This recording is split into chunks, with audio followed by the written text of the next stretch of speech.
प्यारे छात्रों, आज 11वें रसायन के अंतर्गत परमाणु संरचना पढ़ाएंगे। आधुनिक परमाणु संरचना आधुनिक, इसमें ये चैप्टर अलग है।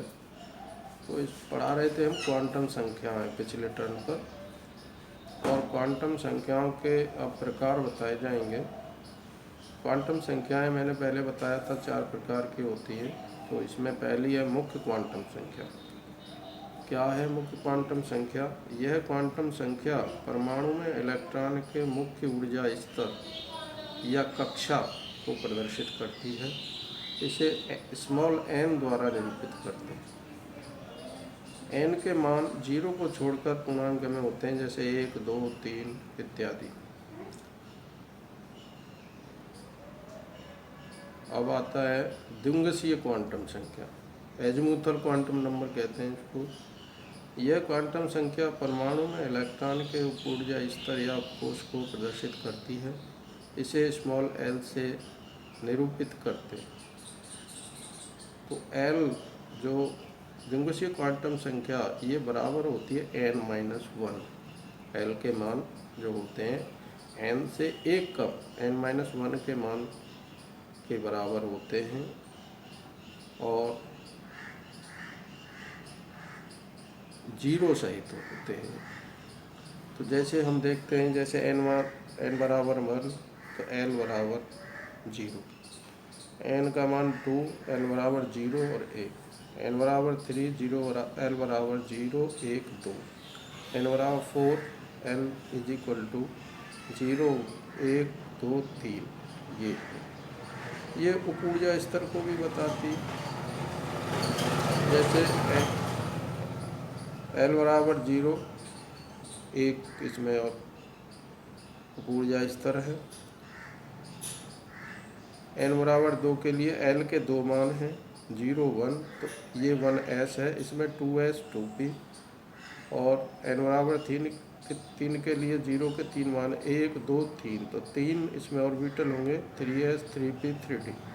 n बराबर 4 के लिए l के मान 1, 0, 1, 2, 3, तो इसमें 4s, 4p, 4d, 4s, 4 orbital होंगे, 4 ही मान हैं, 1, 2, 3, 4।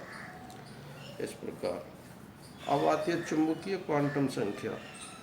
इसको मैग्नेटिक क्वांटम नंबर से भी बोलते हैं। क्या है ये? यह क्वांटम संख्या परमाणु में इलेक्ट्रॉन के उप ऊर्जा स्तरों में ऑर्बिटलों को प्रदर्शित करती है। इसे m से निरूपित करते हैं, या हम कह सकते हैं यह क्वांटम संख्या परमाणु ऑर्बिटलों के झुकाव को प्रदर्शित करती है। m बराबर 12 प्लस 1 के बराबर होता है, या -n से लेकर +n तक 0 सहित m के बराबर होता है। तो n बराबर 0 देख लीजिए यहाँ पर, m के मान 0, l बराबर 1, m के मान -1, 0, +1, 0 सहित होंगे। l बराबर 2 के लिए m के मान -2, -1, 0, +1, +2। l बराबर 3 के लिए m के मान -3, -2, -1, 0, +1, +2, +3। 2l + 1 से हम इन मानों को कंसीडर कर सकते हैं।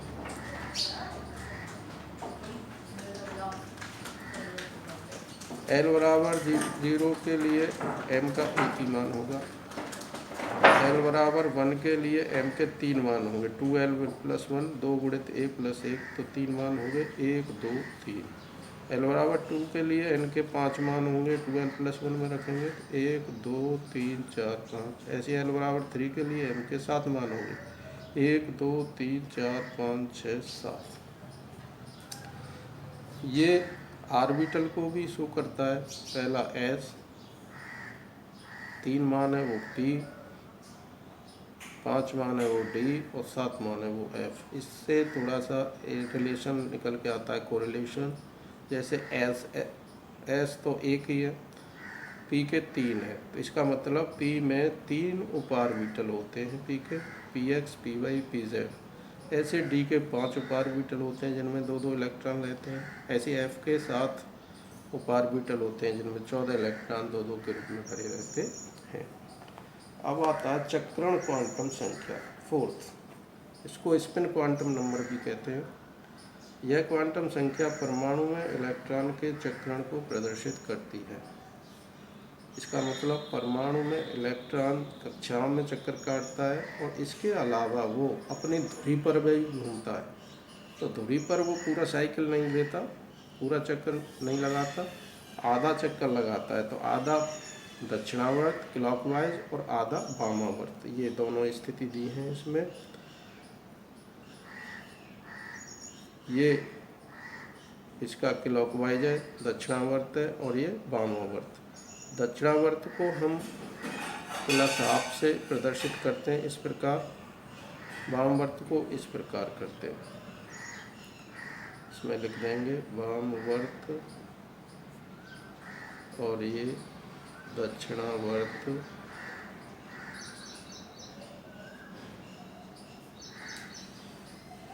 अब चक्रण क्वांटम संख्या के मान s, इसे s से प्रदर्शित करते हैं और s के मान जो होते हैं वो m के मानों के दूने होते हैं। s बराबर 2m या बराबर 2n²। तो ये 2n² के बराबर होते हैं इसके मान,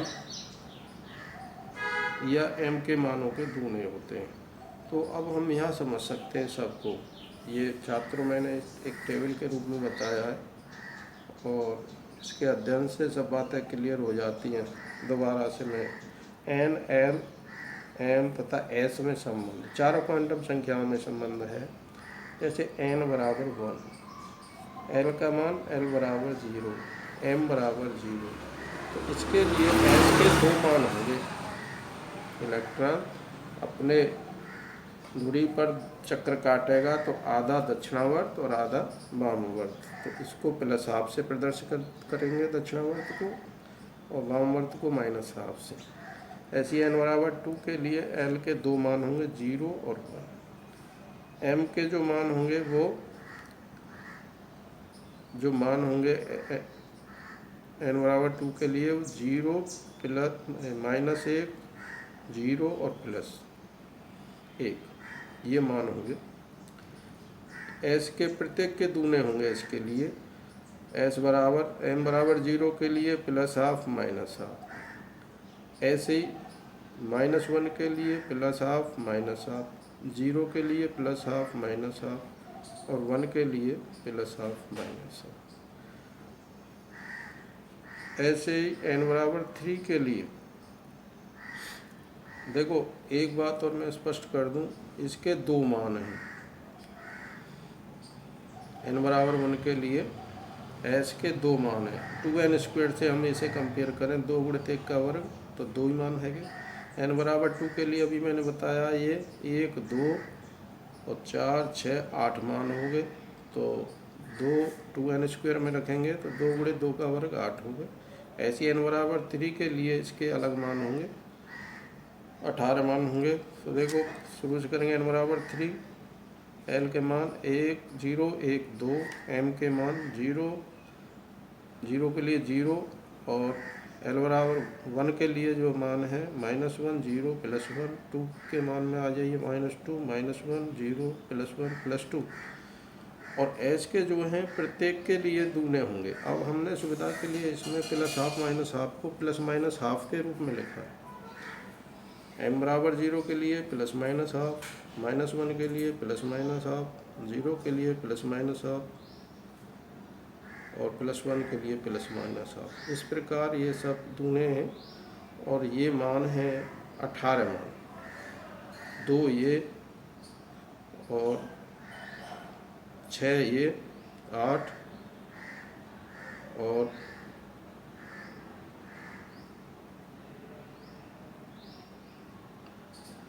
10 ये मान आ जाएंगे, 18।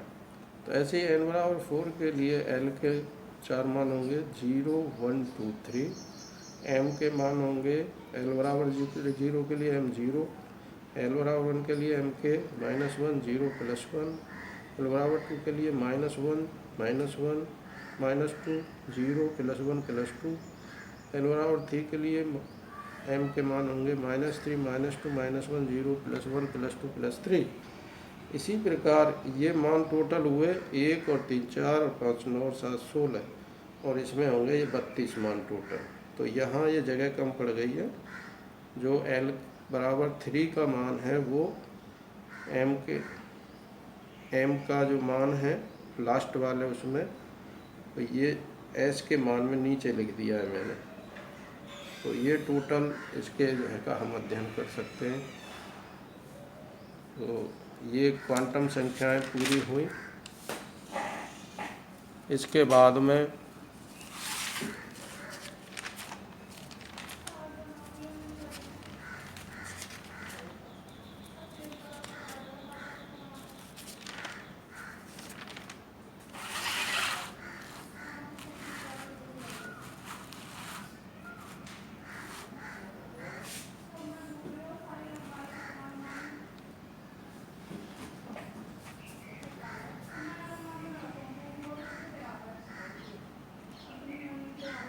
पाली का अपवर्जन नियम है। पाली का अपवर्जन नियम बहुत इम्पोर्टेंट है, वेरी इम्पोर्टेंट, निशान लगा लेना। क्या है पाली का अपवर्जन नियम? किसी विलग परमाणु में किन्हीं दो इलेक्ट्रॉनों के चारों क्वांटम संख्याओं के मान समान नहीं हो सकते हैं। भले ही उनके 3 क्वांटम संख्याएं n, l, m के मान समान हों, परंतु चक्रण उनके अवश्य भिन्न होंगे। एक का +½ होगा, एक का -½ होगा, एक का उल्टा होगा और एक का सीधा होगा, एक का ऊपर और एक का नीचे। तो ये है n बराबर l बराबर m और बराबर s। तो ये मैंने क्रॉस कर दिया है, तो ये बराबर नहीं हो सकता। तो ये पाली का अपवर्जन नियम है। अब आता है ऑफ-बाउ नियम दूसरा, ये भी इम्पोर्टेंट है छात्रों। ऑफ-बाउ एक शब्द है, ग्रीक भाषा का शब्द है ऑफ-बाउ, जिसका इंग्लिश में इसको बिल्डिंग अप कहते हैं, रचना करना। तो किसकी रचना करना? कक्षकों की। वो कक्षकों का निर्माण किस प्रकार होता है इसको समझ लीजिए। हाइड्रोजन को हम सबसे छोटा तत्व मानते हैं और इसमें एक परमाणु होता है हाइड्रोजन में। तो इसी के आधार पर हम बड़े तत्वों का या बहुपरमाणुक तत्वों का विन्यास प्राप्त करते हैं। तो इसके द्वारा समझ लीजिए हाइड्रोजन परमाणु के नाभिकीय आवेश को क्रम से एक एक इकाई बढ़ाकर और न्यूनतम ऊर्जा के रिक्त ऑर्बिटलों के क्रम से एक एक इलेक्ट्रॉन डालकर हाइड्रोजन परमाणु से किसी भी बहु इलेक्ट्रॉनिक परमाणु का इलेक्ट्रॉनिक विन्यास प्राप्त किया जा सकता है। तो ये ऑफ-बाउ नियम है। इससे क्या होगा? नई कक्षाएं प्राप्त होंगी, जिससे कि इलेक्ट्रॉनों का वितरण हो सकेगा। इसी को विन्यास कहते हैं। तो ये परमाणु ऑर्बिटलों में ऊर्जा बढ़ने का क्रम है। इसी के अनुसार इनमें इलेक्ट्रॉन प्रवेश करते हैं। तो मैं इसे आरेख द्वारा बताऊंगा। जैसे पहली कक्षा है 1s, दूसरी में 2s 2p, तीसरे में 3p 3s 3p 3d, चौथी 4s 4p 4d 4f, पाँचवीं 5s 5p 5d 5f, छठवीं 6s 6p, सातवीं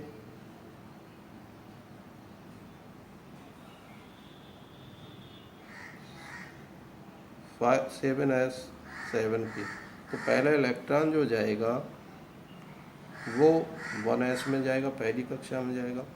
उसके बाद फिर अगले जिसका ऊर्जा स्तर इससे थोड़ा अधिक होगा उसमें जाएगा, तो दूसरी में जाएगा। इसके बाद में 2p, फिर 3s, 3s के बाद में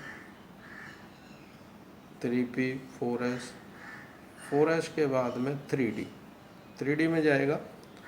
4p में नहीं जाएगा क्योंकि जो एनर्जी लेवल है, ऊर्जा स्तर है, वो